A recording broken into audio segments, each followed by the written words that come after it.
All right, so a couple of weeks ago, I ran an experiment to attempt to get to the bottom of a mystery that plagues many a podcaster. And specifically, the mystery in question in this case was, why don't more of my larger audience members actually listen to the podcast? And so this could be something that you've experienced if you have a large social following, where only a few people tend to trickle back to the podcast. It could be, as was the case for me, where you have a larger email list where not all of those people, they seem to be interested in your topic, but they're not actually coming back to the show itself, are not listening to the show.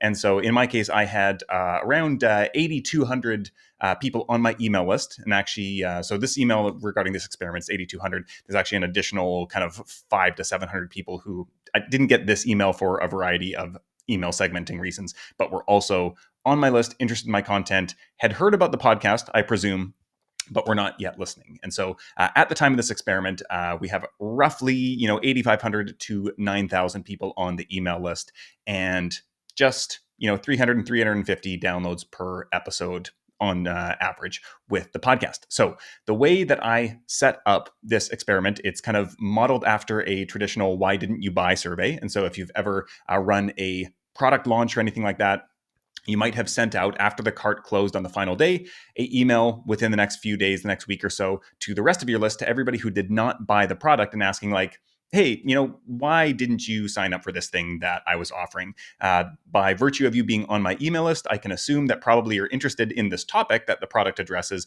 but what was it about it that didn't do it for you? And so a lot of times it could be price, it could be the timing just wasn't right, it could be that they are in a specific customer segment that the product wasn't relevant for. There's a lot of times, a lot of reasons why somebody might not buy a product or service that you're offering. And the same goes for a podcast. And I wanted to get to the bottom of why that might be. So I want to walk through how I set up this experiment so that you can kind of replicate this on your own and try to get to the bottom of, why your larger audience might not be listening to your show. So the first thing that we've got here, the step one, when we're going to go through this in terms of like what the audience member saw. So in this case, this is a newsletter subscriber of mine, and we're going to go through it in that flow. I actually set this up in reverse, first building out the survey that we're going to get to in a second, and then the final thing that I built out was this email. But the first thing that a potential listener, or an existing listener, or a non-listener sampler of the show saw was this email. And so I structured this as a typical email newsletter. And so I send a daily newsletter Monday to Friday. And so I set this up as a typical newsletter. And so it kind of opens up with this kind of little bit of a contextual hook here, where it's going to, get the attention of somebody who is reading this. And it's like, okay, every podcast that I've ever talked to has experienced some version of the same perplexing problem. Here's how it goes. And basically I just tell them everything that I just told you in this video. You've got a larger audience. Not all of them are listening to the podcast, even though they should be interested in the same topic. So this works for me because my audience is specifically podcasters. If I was running this to a different audience, I probably would just cut to the chase and just send a much shorter email and say, hey, I'm just looking to do a bit of a research project here. I'm curious if you're on this list and you're interested in this topic. I also have a podcast on the same topic, and I just want to get a sense for whether this is interesting to you or not, and why you have or haven't listened. So we've got the typical kind of setup here for the newsletter. Got this is not really relevant, but it's ad that is always in the sponsored slot in my newsletter. So we've got that there. And then kind of setting up, the rest of the experiment here, kind of saying how it's going to work. And the reason that I did this is because I suspect it's actually interesting to my audience, given that they are podcasters. Maybe they want to, kind of see behind the scenes on how I'm setting this up, again, so that, might be the same reason that you're watching this video now, so that you can replicate this for yourself and do it for your own audience. But in my mind, I also thought people are more likely to click through on this and actually take the action if they're going to get to see the results of it. And so for my audience, this worked to kind of give a bit more information, a bit more context. And I thought I could boost the response rate by saying like, hey, I'm going to run the survey. And my guess is that a lot of the reasons people aren't listening to my show are going to be the same reasons, or some variation of the reasons your listeners aren't listening to your show. And so by me doing the work here, I can then share that with you. And so you can actually, you don't even need to run the survey, and you can probably get some of those results and insights. So that's why I set it up this way. Otherwise, with a different audience who wasn't, podcasters in this way, I would just cut to the chase with a much more shorter email. So essentially, we've got the email, we've got the setup here, and then here's the actual experiment starts. And so essentially what happens here, when it comes to podcast marketing trends explained, which is the name of the show, which best describes your level of engagement? And so we've got three options. The first one is I'm a regular listener and have listened to most or all of the episodes. I've sampled one or more of the episodes, but I'm not a regular listener. And so this is somewhat open to interpretation, how people are going to consider themselves. And then the third one is I've never listened to the show. And essentially what happens next is they click through to any one of these, and I can then track that data. There's a couple of ways that I can track that. So the next step here, we'll actually go through this and just go through the whole flow here. So the next step is they get sent to this type form. And so what happens if they click one of these links, they open up here, and they're going to then get some additional questions. And so we can just look in the back end of the survey here. One other thing I'll note is that I have these UTM codes here. And so they click this link and then they get these UTM codes. And so then I can see Typeform will also track this data. Which link did they click, essentially? This is fully anonymized, so it's not tied back to people. But this is here we can kind of see in Typeform, I can see even if they didn't complete the follow-up questions, I can still track how many people clicked each of those links.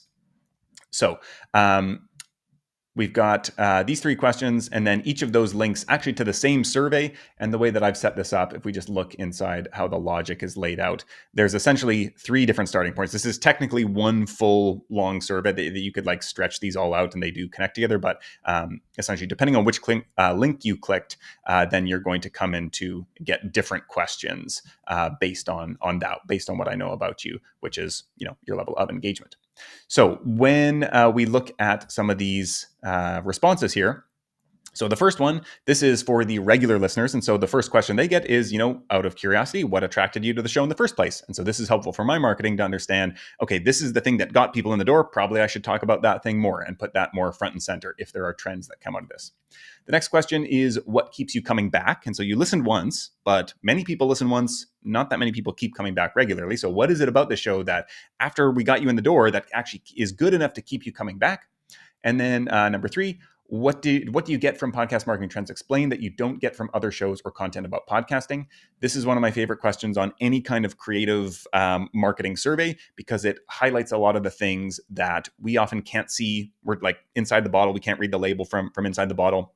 And so a lot of times people have experiences with us, and there are these things that we just take for granted about ourselves or our content that other people reflect back to us, and we're like, oh, people care about that thing, and we're not even really doing anything to intentionally lean into it. But once we start to become aware of those things, we realize, oh, I should probably talk more about that thing as well, or I should do more of that in my content. And so this is a really great question, and it can form one of the kind of core pieces of your differentiation strategy. And then the final question here was, have you left a review for the show in Apple Podcasts yet? And so if they had, then they go to the thank you page, and it's just, you rock. Thanks so much for listening and supporting the show. If they haven't left a review, then I said, no pressure. But if you have 60 seconds right now, we'd really appreciate a review in the Apple Podcasts app, and to help other potential listeners know that the show is going to be worth their time. And so essentially what I did then, if we look at, I think if I get out of the logic flow here, what I'd done was basically there was those three long form questions that I had given them. So if they said, I haven't left a review, I just read back the things they'd already written here and just said, hey, if it's easy, just copy and paste from those things that you already wrote here and paste it into Apple Podcasts. So they don't have to think of anything new. They can just copy and paste from their survey responses here. So that was the flow one for the people who were the regular listeners. The second one here was for people who were not regular listeners, but they were the samplers. And so my first question here was, out of curiosity, how much of the show have you listened to? So I started an episode, but didn't finish it. I listened to one full episode. I listened to a few episodes, but not all of them. Next question is, what keeps you from listening more? And so there's multiple choice questions here. So the content isn't specifically relevant to me. I don't really connect with Jeremy and Justin's vibe. There are other shows that on the topic that I prefer. I don't have time to listen. There was a couple other answers as well. And then is there anything we could do with the show that would get you to listen more? And so if there's anything there that they would say that would get them to listen, and then just a general kind of anything else you'd like to share about the show to help us improve. And then we've got this page here. Thanks so much for sharing your feedback. Super, super helpful. And what I did with this one, we've got a few different endings here. And so with this one, I think it was. This was for the samplers. And so I basically said, oh, and if you wanted to dive back into the show, I'd recommend our episode on how to grow your show without social media at the link below. And so this link goes right to a specific episode of the podcast. And I picked the episode that is our most popular episode, and we got the most best feedback on it. It seems to be the most resonant episode. I know it addresses a question that a lot of people have. And so this, to me, I thought, okay, this is a good reintegration for people who might have listened to one or two episodes, but not more. This is kind of putting one of our best foots forward. And so being more specific with the prompt is always going to get more people to take action, rather than just a generic, go to the show right now and like find an episode that's relevant to you. That's not going to get that many people back. But a specific episode recommendation, maybe it won't, but it has a better chance than a generic one. So that was the for the segment of people who had sampled the show but were not regular listeners. And then the final group here was the people who had never listened to the show. So these were newsletter subscribers. We know they're interested in podcasting and podcast marketing, but they had not yet listened to the podcast. And so here I had a multiple choice question. So out of curiosity, so basically I already know, okay, you haven't listened to the show. What has kept you from listening to the show so far? So it doesn't feel relevant to me. Doesn't feel like it offers anything I'm not already getting from other shows. Don't have the time to listen. Just didn't grab me. I think there was an other option as well that they could pencil something in. Then I asked them if they could elaborate briefly on their previous response, so they could offer a bit more information about, why they selected the previous thing. Here I was asking, if you could wave a magic wand, what would your dream podcast on the topic of podcast marketing and growth look like? So here it's just kind of carte blanche. If we were starting from scratch, if this show didn't exist, but I was going to start something new, like what would that look like in your ideal world that would get you to listen? And then finally, this question, thanks so much for your feedback. Actually, this is the thank you page, or the confirmation page at the end, essentially. And again, I did the same thing where... where is my sidebar gone now? Got to get it out of here. The same thing, and this is just the same episode being recommended. The wording's just a little bit different. So if you want to check out the show, I recommend this episode again: How to Grow Your Show Without Social Media. So that was essentially the setup here. I don't think there's anything else that we need to go through here. We already talked through all of these questions. We've got the multiple choices. What keeps you listening more, or what keeps you from listening more? Long form.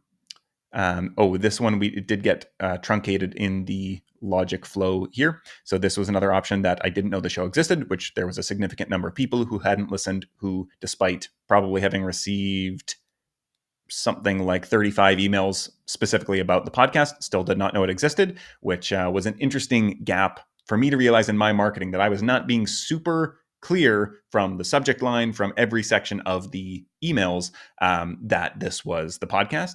And for me, part of that was somewhat intentional. And my reasoning behind that was, people have signed up for a newsletter. So the thing that's going to get them to open a newsletter is thinking this is a newsletter, rather than a lot of times, like if a brand or a newsletter that I subscribe to says they have a podcast, I probably will just ignore it. I'm like, I don't really, unless you're someone I really love, I'm not even going to look at that. I'm like, no, I want the newsletter. That's what I'm here for. So a podcast, I'm just going to skip that email. I'll come back when another newsletter is in my inbox. So for me, part of my thinking was, okay, these are newsletter subscribers. I want to hook them with a newsletter feeling newsletter. And then at the end say, okay, here you got basically, the intro. Now here's the podcast to close that loop and get the rest of it. So clearly that's probably worked for some people, didn't work for other people. Some people were not even aware that the show existed. And so that's an interesting takeaway from this. And then this one is just elaborating on that. And we've got the long answer there.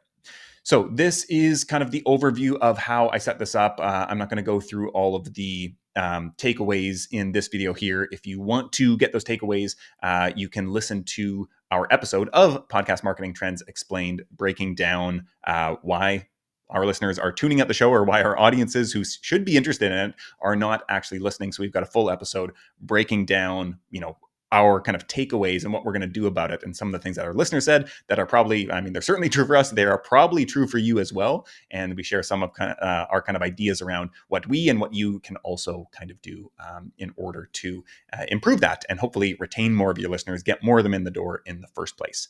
And the other thing is that along with this video, we're also sharing our kind of fully anonymized data based on all the listener responses that we've gotten. Some of them are, there's few little spicy hot takes about the show, some things that people didn't like, there's some things that people did like. And so a lot to go through and learn from and kind of look at, okay, assuming that a lot of this is probably transferable to my show as well, what could I potentially do about that? And if people are saying these things about Jeremy and Justin's show, what are the specific things they might say that are similar, kind of related, but specific to my show about mine? So I hope that this was helpful, and let me know if you run a survey like this yourself. I would really love to compare notes and hear about your experience doing it, and I'll talk to you more real soon.